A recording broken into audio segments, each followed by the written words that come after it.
ಆತ್ಮೀಯ ಸ್ಪರ್ಧಾ ಮಿತ್ರರೇ, ಕೆ ಇ ಎ ಬಿಟ್ಟಿರುವಂತಹ ಮಾದರಿ ಪ್ರಶ್ನೆ ಪತ್ರಿಕೆಯನ್ನು ನೋಡ್ತಾ ಇದ್ದೇವೆ. ಯಾವುದಪ್ಪ ಅಂದ್ರೆ PST ಪೇಪರ್ 2ರ ಗಣಿತ ಭಾಗವನ್ನು ನೋಡ್ತಾ ಇದ್ದೇವೆ. ಹಾಗಾದರೆ ಮೊದಲನೇ ಪ್ರಶ್ನೆ ಹೀಗಿದೆ ನೋಡ್ರಿ. ಏನು ಅಂದರೆ HCF ಅಂದರೆ ಮ ಸ ಅ. ಹಾಗಾದರೆ 6 ಮತ್ತು 9ರ ಮ ಸ ಇವು ಎರಡು ಮೊದಲು ಯಾವ ಮಗ್ಗೆಯಲ್ಲಿ ಹೋಗ್ತಿದ್ದಾವ ಅವುಗಳಿಂದ ಭಾಗಾಕಾರ ಮಾಡಿರಿ. 3 2 3 3. ನೆಕ್ಸ್ಟ್ ಇವು ಎರಡೂ ಸಂಖ್ಯೆಗಳು ಒಂದೇ ಮಗ್ಗಿಂದ ಹೋದರೆ ಮುಂದೆ ಭಾಗಾಕಾರ ಮಾಡಬೇಕು ರೀ. ಹೋಗಲಿಲ್ಲಪ್ಪ ಅಂದ್ರೆ ಇಲ್ಲ. ಸೊ ಹಾಗಾದರೆ ಇದು ಎಷ್ಟಾಯ್ತು ರೀ? 3. ಮ ಸ ಎಷ್ಟು? 3. ನೆಕ್ಸ್ಟ್ ಕ್ವಶನ್ ನೋಡ್ರಿ. ಎಷ್ಟನೇ ಕ್ವಶನ್ ಅಂದರೆ 2ನೇ ಕ್ವಶನ್ ಏನಿದೆ?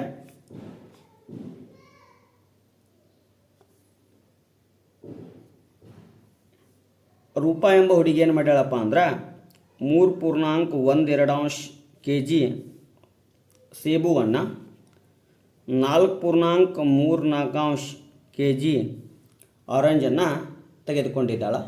ಹಾಗಾದರೆ ಅವಳು ತೆಗೆದುಕೊಂಡಂತಹ ಒಟ್ಟು ತೂಕ ಎಷ್ಟು ಅಂದರೆ ಹಣ್ಣುಗಳ ಒಟ್ಟು ತೂಕ ಎಷ್ಟು ಕೇಳಿದಾನ. ನಾವು ಪ್ಲಸ್ ಭಿನ್ನರಾಶಿಗಳ ಸಂಕಲನ ರೀ.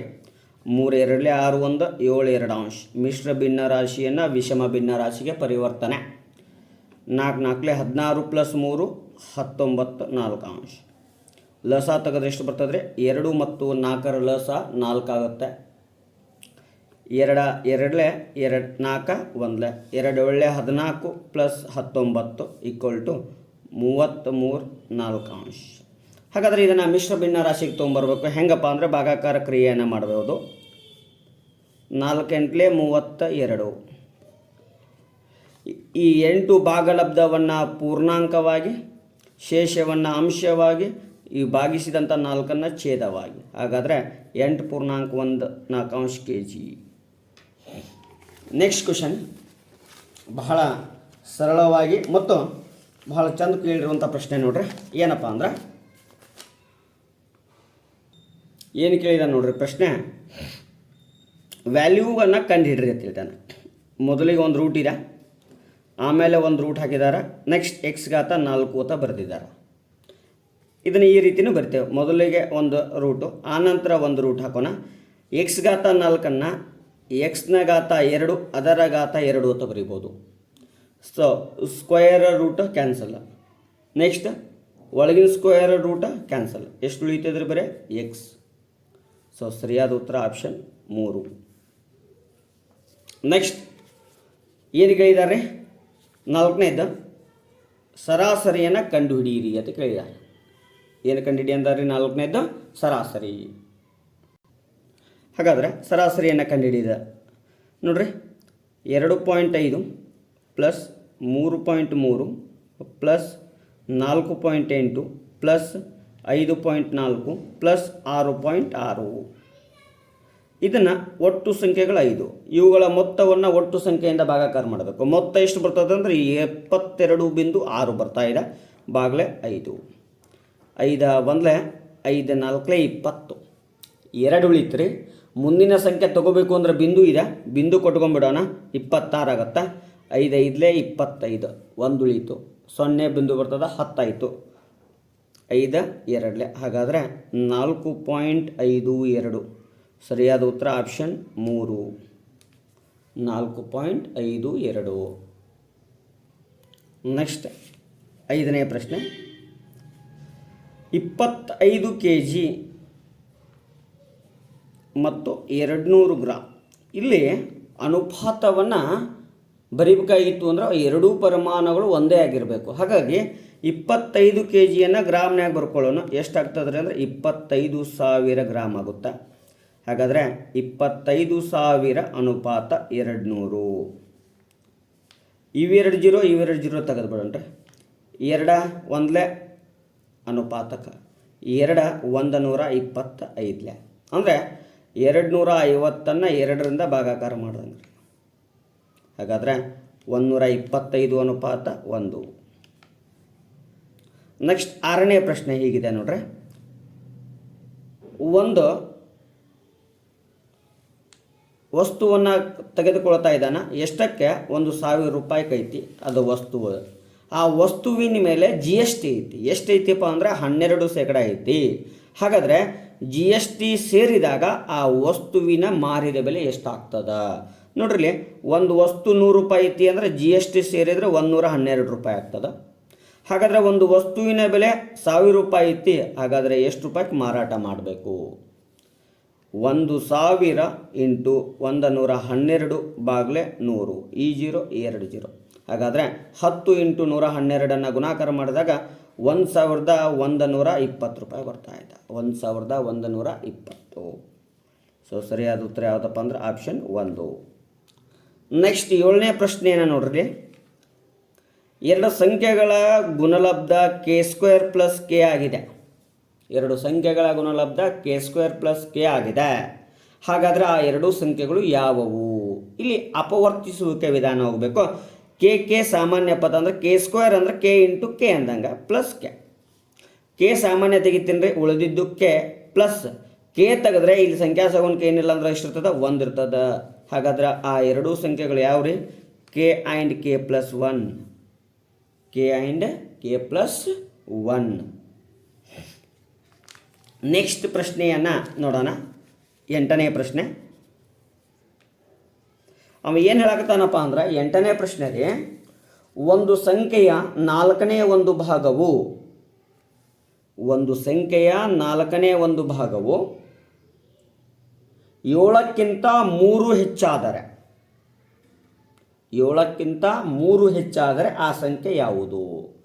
ಒಂದು ಸಂಖ್ಯೆ ಎಕ್ಸ್, ಆ ಸಂಖ್ಯೆಯ 4ನೇ ಒಂದು ಭಾಗ ಅಂದ್ರೆ 1/4. 7ಕ್ಕಿಂತ ಎಷ್ಟು ಹೆಚ್ಚು? 3 ಹೆಚ್ಚು. 1 ಇಂಟು ಎಕ್ಸ್ ಬಾಗ್ಲೆ 4. 7 + 3 10.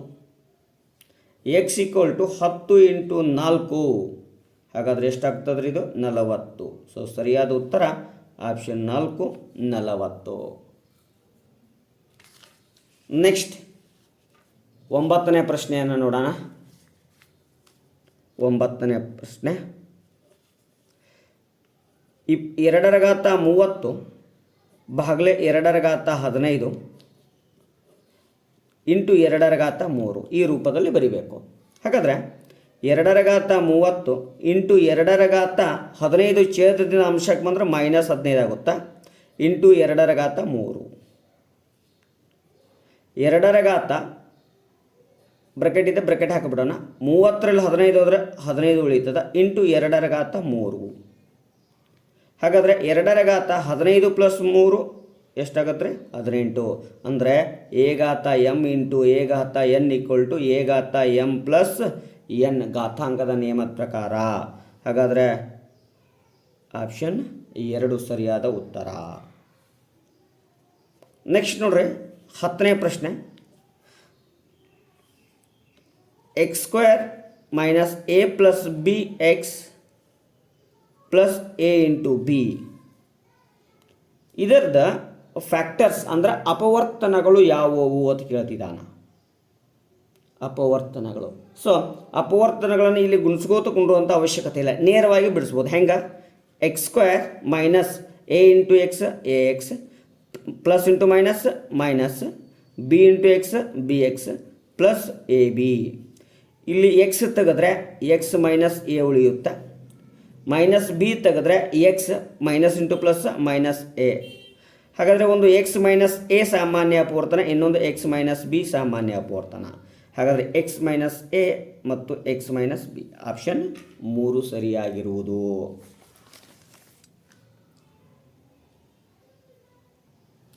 ನೆಕ್ಸ್ಟ್ ಪ್ರಶ್ನೆ ನೋಡ್ರಿ 11ನೇ ಪ್ರಶ್ನೆ.